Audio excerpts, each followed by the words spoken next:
బొత్స సత్యనారాయణ గారు పత్రికా సమావేశంలో చాలా మాట్లాడటం జరిగింది. ప్రత్యేకంగా మెడికల్ కాలేజీ అంశంలో ప్రజా ఆరోగ్యాన్ని పక్కదారికి పెడతా ఉంది ఈ ప్రభుత్వం, ద్రోహం చేస్తా ఉంది.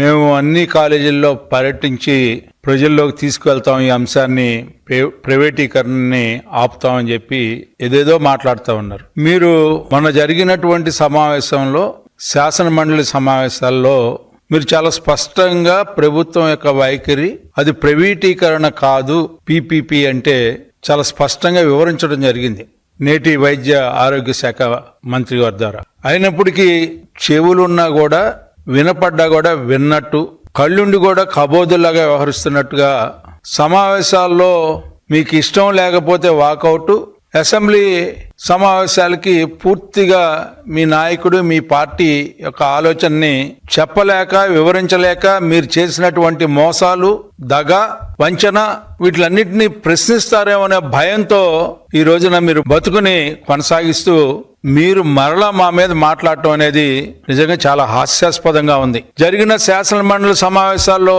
మీరేం మాట్లాడారు, ఎక్కడ మాట్లాడారు, దీని మీద ఏ రకంగా స్పందించారు? స్పందించకపోగా వాకౌట్లతో మీరు సమావేశాలకు స్వస్తి పలికి ఈ రోజున మళ్ళీ ప్రజల్ని మాయ చేయడానికి, మసిపూసి మారేడికాయ చేయడానికి ప్రయత్నించే మీ విధానం మంచిది కాదు అని చెప్పి సందర్భంగా మీకు మనవి చేసుకుంటా ఉన్నా.